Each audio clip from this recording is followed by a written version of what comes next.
George Washington University signs celebrated martyrs who attacked Israel. That's what they called them.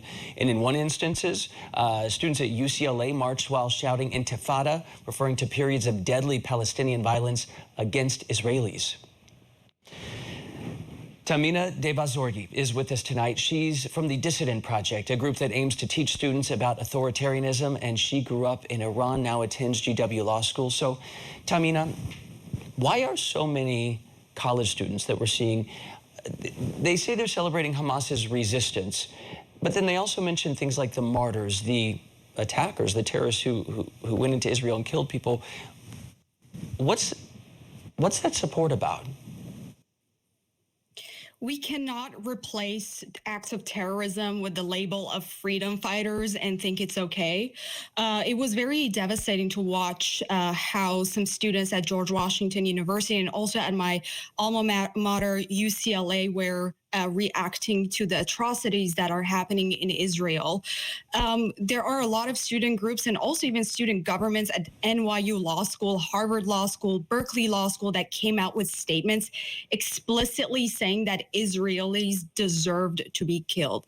In the meantime, school administrators purposefully did not condemn Hamas nor criticize student groups for putting out such statements, and they cited concerns about spreading Islamophobia.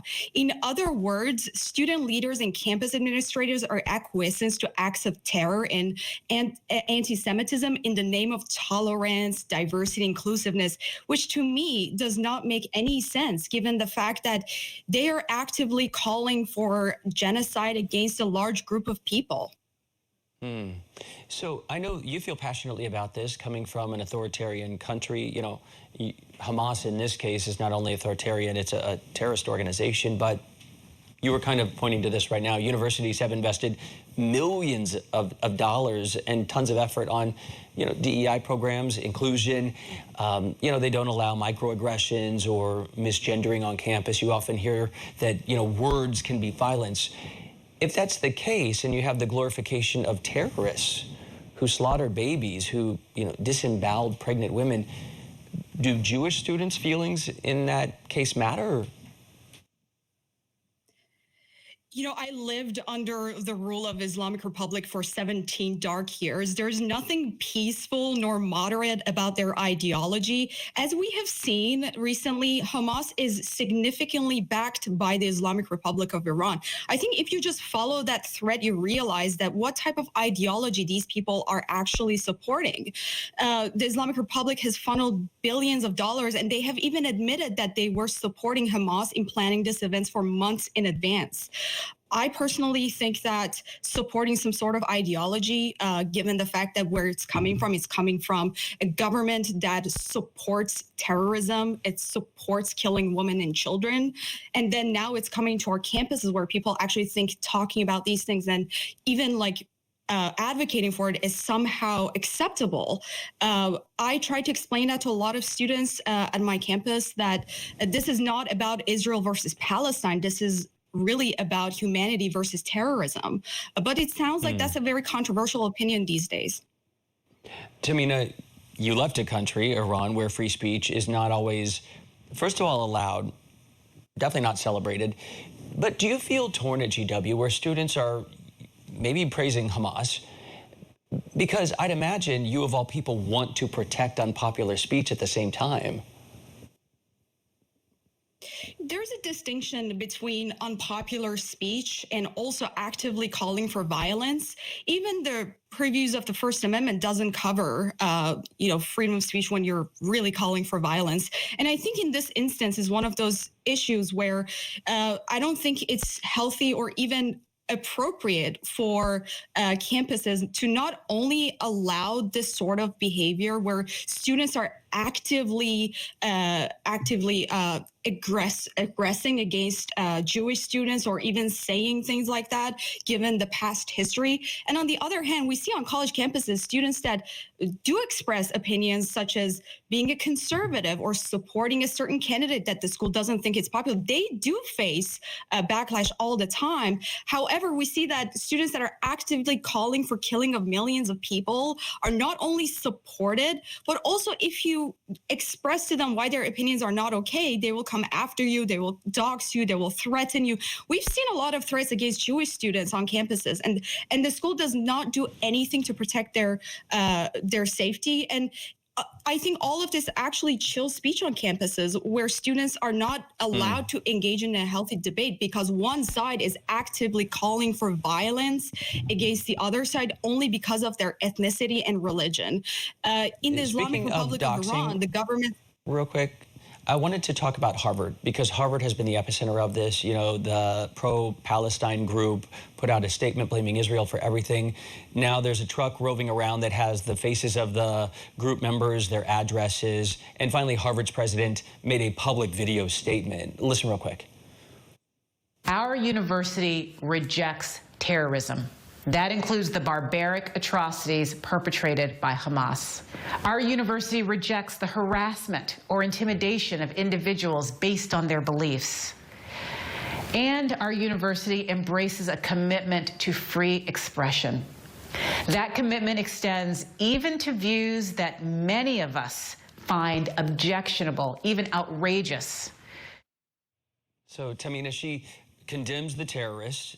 She also recommits the university to free speech, even ugly speech, which again is historically a central tenet of universities. And I mean, I know there's a lot of discussion in recent years about whether that's gone overboard on college campuses and safe spaces and such, but should that commitment apply to everyone equally?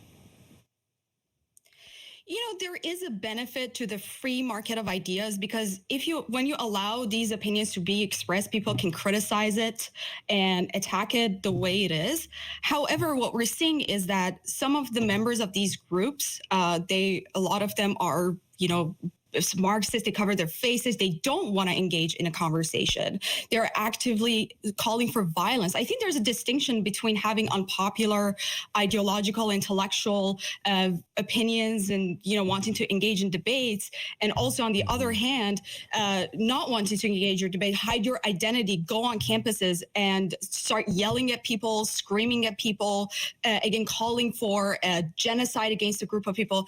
I think those are very different things. And I don't think anywhere in our history, even in our many of our First Amendment cases, we have ever extended any sort of protection for violence against an individual, or even when there's instances where there are active threats against a group of people.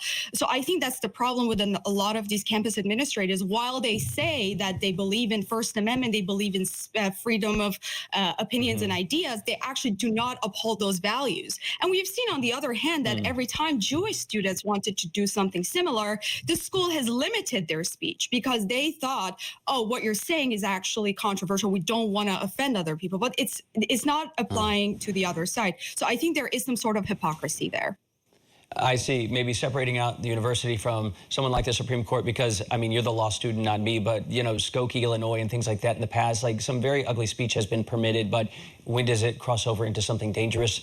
I guess that's a question. But what I wanted to end with tonight was, you know, when people look at the conditions in Gaza, and then they watch the war just intensify, it's increasingly bloody. Given your background, where you come from, what do you want people to know? I want people to understand that not every idea is acceptable. I mean, it's okay that we talk about these things. I think there's a big value in discussing. However, I think there is a pitfall here where in America and a lot of places, they do not allow discussions about like the dangers of certain ideologies in the name of tolerance and diversity. And in this one instance, I think people should really think about, you know, what are the dangers of extremism and radicalism, especially when it comes to Islam, because there is a lot of forces behind these acts of terror that are ideological, and they're not discussed as often in universities anymore because they're concerned about how it would actually be portrayed as Islamophobic. I don't think that's a really good judgment. So I hope that we end up actually talking more about these issues on campuses. We have really endeavored to put a lot of different perspectives from a lot of different places on our air as we cover this, you know, really important and complex situation. Tahmineh Dehbozorgi, thank you for being with us. We'll be right back.